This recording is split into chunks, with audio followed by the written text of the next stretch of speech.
What's up, guys? Welcome back to Off the Field Grade podcast. In today's video, we'll be doing something a little different than usual. We'll be analyzing the T20 game, the first T20 between England and Australia in the Vitality series. Given that England had played a few T20 games prior to this against Pakistan, they had a few T20 games under their belt as well as a little bit of Test cricket. So they had not only gotten a feel of cricket after quite some time, but they also were accustomed to the conditions because this T20 series is being played in England on their home turf. So the players were bound to be comfortable in their own skins by now. Yeah, but it looked like Australia were the ones practicing all this while because England were the ones who looked completely out of sorts. Absolutely. Other than the likes of Butler and Malan standing up, all of the other batsmen completely looked out of form. And that is why you see the scorecard, they only reached a 160, whereas you would expect England to reach a minimum of 180 with that explosive batting lineup. Absolutely. And it didn't look like even a 160 score would be possible. But thanks to Malan, who stood up at the end, that they were able to reach a respectable total. I'll go a little bit more in depth about the England batting and the Australian bowling. Apart from Butler and Malan at the top and Jordan with a little cameo down the order, no one really got going in the English batting lineup. So Butler and obviously I think we don't give Malan as much credit as much as he deserves because the way he's been performing in the T20 format, he's been very explosive. He's got 100, I remember.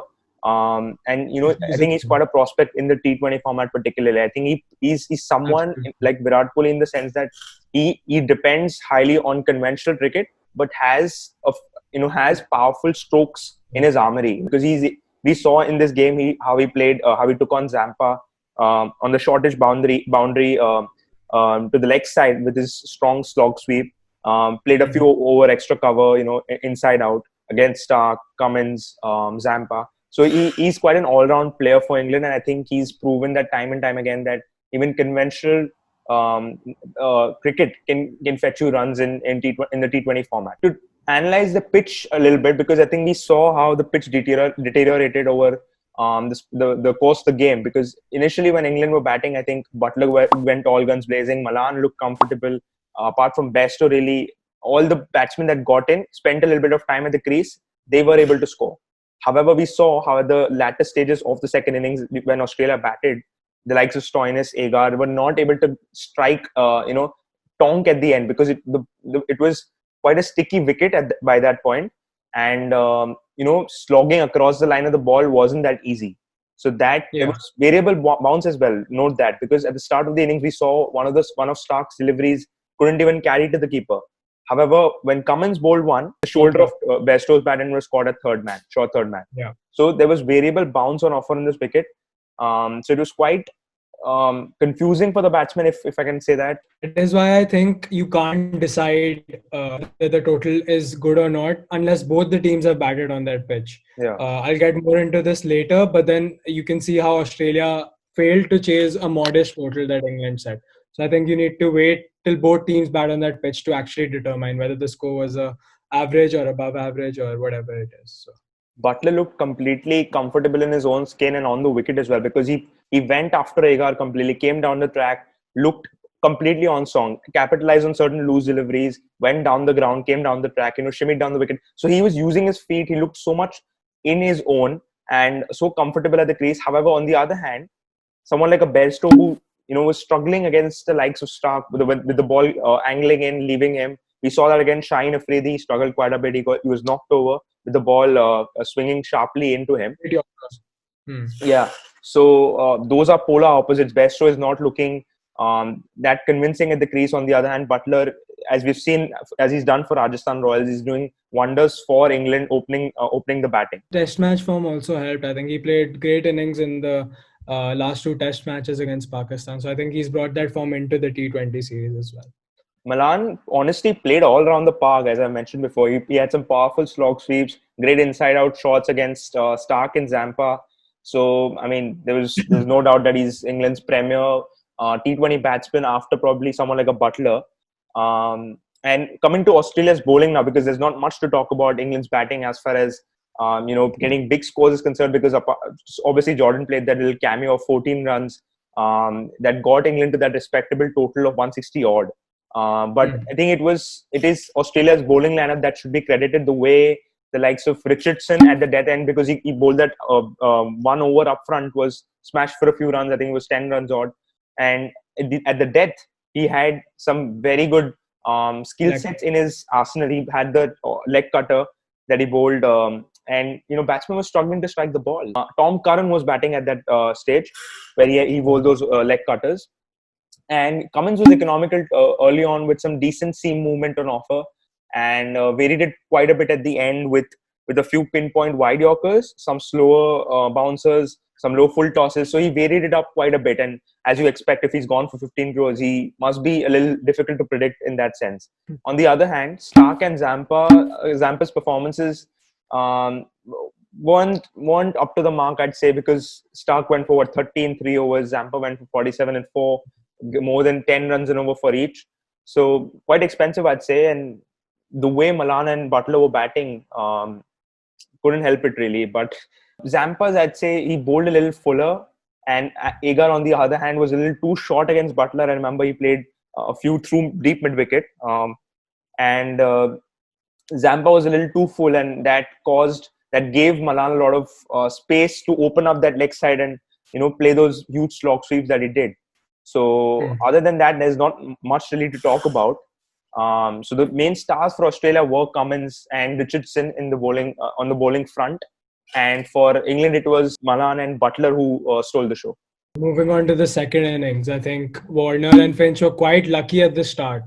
They played a lot of inside edges, which went for four. So I think Mark Wood and Jofra Archer were bowling rockets today. You see the speed Yeah. run ratings; they were consistently above 90 miles an hour, and also Mark Wood was almost touching the 95 mark.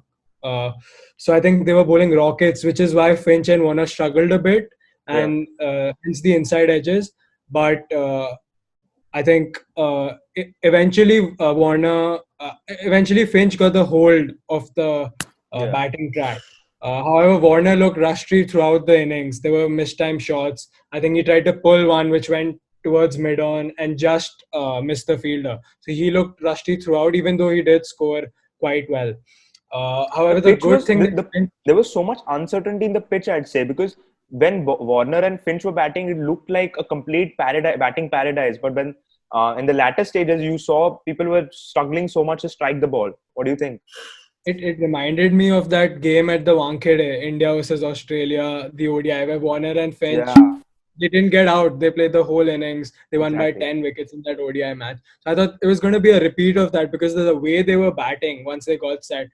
They were smashing all the bowlers out of the park. I Yeah, think the good thing that Finch did was that he didn't let even Adil Rashid settle. As soon exactly. as Adil Rashid came in, they were on their toes. You know, they were running quick doubles and singles. And especially in Rashid's second over, Finch, I think, picked the googly straight away and smashed him out of the ground. And then when Rashid tried to adjust by bowling a quicker one, he smashed it through covers. And then another one, he lofted it over cover. So the good thing was they didn't let the bowler settle, which is why I think Morgan was very troubled at that stage of the game. And Yeah. it looked like Australia would win the game very easily and convincingly. However, For a larger proportion of the game, I think Australia were in charge. So I doubt. I think a little passage of play, I think, really caused the game to head in a different direction. Otherwise, I think it was clearly Australia's game there. I think Australia took it a little casually as well. I think when they needed about 70 odd of 70 balls, I think Finch played a reckless shot and got out. And then it's obviously hard, as we mentioned, the pitch was a sticky one and very Yeah, slow with variable bounce. So it's always hard for the new batsman coming in to yeah, settle in and play those shots. Even though you just need the singles and the doubles, I think the Australian middle order played very reckless shots. I think Smith started well. He hit a couple of boundaries, and then again he yeah. played a reckless shot and got out. That's so Same with unlike Alex Smith, though. Perry. That's so unlike Smith, isn't it? We expect Smith Yeah, I to think take the responsibility on his shoulders to guide his team home, but he was completely the opposite of that.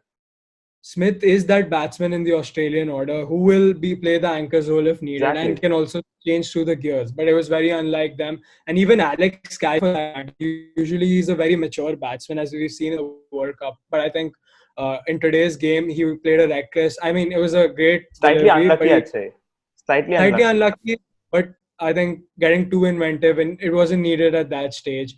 I think even Maxwell, he tried a new stance today. I really didn't understand whether he's been Yeah. practicing that or not, but I think he again tried to loft the ball against Rashid when it wasn't required. You just needed to take the singles and rotate the strike. You would have easily won the game there, Australia. But the middle order, I think, let Australia down. And obviously, then it's hard for the likes of Stoinis and Yeah. Ashtonega coming in to play those big shots at the end because of the slow nature of the wicket. So I think Jordan was wayward. Talking about the bowling, Jordan was wayward at the start, and he never really did settle. However, I think Jofra Archer picked up those two key wickets, which led to the collapse. And Adil Rashid then capitalized by getting Maxwell out and another Aussie batsman out. So I think that emphasizes the importance of a leg spinner in today's game. I think leg spinners in Mm. T20 game Wrist can spinners. change. Yeah, any right arm or left arm leg spinners can completely change the game or can turn the game on its head. And I was actually watching the match and I was waiting for Adil Rashid to come bowl because I really like watching him bowl. He has a great googly as well. Yeah. However, Finch didn't let him settle, as I mentioned before, but he did end up getting the better of the Aussie batsman later It's on. it's so Um, disheartening though. Like I feel all Australia required in that passage of play was some responsible cricket, and these blokes have played cricket for a long period of time now, and we, as fans and as the team management, you expect your players to be able to deliver at least. It was run a ball cricket, and it wasn't as if the conditions were wavered in the sense that it required a fault shot from your end to get to end up messing up the game. Yeah, I think they had it in the bag, but they let it go. And I think Tom Curran finished brilliantly at the end.